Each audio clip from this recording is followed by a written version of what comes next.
It was a scary move, but I knew I was meant for greater. I wanted to be happy on a daily basis, not just occasionally. And I knew that the environment I was working in was draining the life out of me and making me an angry and bitter person. Hi, my name is Jessica. I'm a former nurse practitioner turned health and wellness coach. I teach people how to get happy, not just happy right now in this moment, but truly, deeply happy and excited for the rest of their life. If that sounds like something you want, then just keep watching.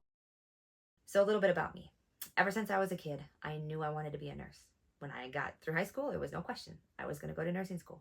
I got into my dream college, University of Michigan, and made it through the grueling nursing program. If you've been in nursing school, you know.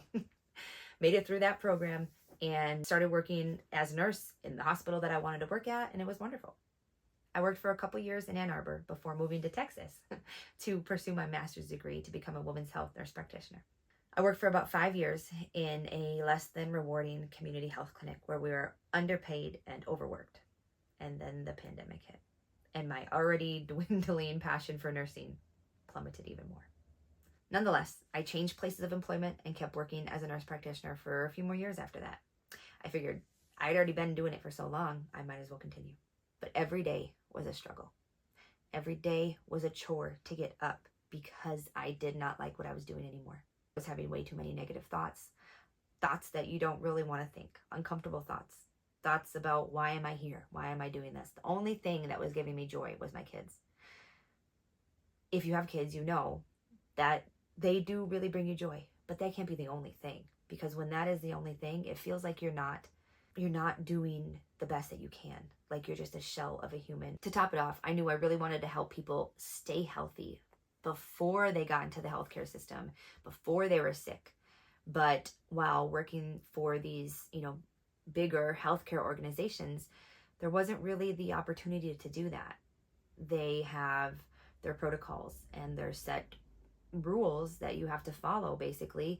And on top of that, you don't really have much extra time to talk to patients, maybe a few minutes per patient, depending on where you work, and then you have to move on to the next. So, in other words, helping people learn more about how they can improve their health and their quality of life in that environment was kind of out of the question. And then one morning when I was getting ready for work, I had this kind of intense, deep knowing, this feeling that said, you're going to have to leave the job that you're at. And my initial reaction was, obviously, for most of us, fear. I actually said out loud, well, if that's the case, you're going to have to show me. And I kid you not, that exact day, I got into a huge argument with my boss, the doctor and owner of the clinic that I worked for at the time. And I quit. I quit right there on the spot. And that is something that I never thought that I would do as a nurse practitioner. But I ultimately had no choice at that point. Could I have stayed and endured longer? Of course. But there has to be, an element of enjoying where you are. And that was not possible in that environment. She was toxic and controlling and narcissistic and extremely unprofessional. And I just couldn't do it anymore. So I quit.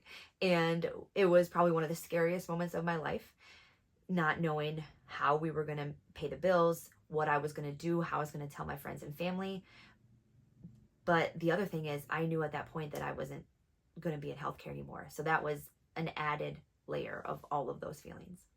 But even though all of those different feelings and questions ran through my mind, since I had such a deep connection to my intuition, I knew that my decision was the right one, even if I didn't know all the hows that were going to come from it. Now, I'm not telling you to just up and quit your job, unless that's what you're guided to do, of course. But I am telling you that there are other options. You don't have to stay in a toxic environment, in an environment that you are miserable in a career field even that you're miserable in. You can make the big change. You can do that for yourself, and you can improve your life. Imagine for a second the feeling that you would have waking up in the morning, say tomorrow morning, knowing that you get to do something that you love every day. Does that mean that there's not stress, that there's not moments of frustration? Absolutely not. That comes, I think, with anything that you do on a daily basis, anything that you do for money, anything that you do, there's going to be moments of frustration. That's life. But imagine how exciting it would be to wake up and know today I get to do something I'm passionate about. Today I get to do what I love. The other thing is that when you're working a job that you hate or doing, anything that you hate on a daily basis, that eventually does take a toll on your health. So, it all kind of goes together. You can't have, pure health and wellness and just optimal quality of living while working a job that you hate. It just can't go together. Yes, you can work a job that you dislike and exercise and eat, good healthy foods. But that stress, that daily stress that comes from disliking your job, eventually that's going to take a toll on you. Just picture the way you want your life to look and know that you can make that happen. But you might have to go through some discomfort to get to that point. That discomfort may come in the form of criticism from your friends or hearing people say, I just can't see that working out for you, or even some more negative type of comments like, I hope it doesn't work out for you, or yeah, we'll see how you are in a year. I had to go through a lot of those comments, but it was worth it every second. And I can promise you this, that if you have the courage to make it through those uncomfortable times, you are stronger than you think you are, and you can absolutely have the life that you dream of. A lot of times we get to doubting ourselves and we think, well, that would never happen, or what if it doesn't work out? But I'm going to end with this. Ask yourself, what if it does work out? What if everything that you see in your head and everything that you hope for actually happened? I'm just a small town girl from Michigan. So if I can make this happen for myself, so can you. If any of this resonates with you and you want to know more, hit that subscribe button so you don't miss the next video. Bye.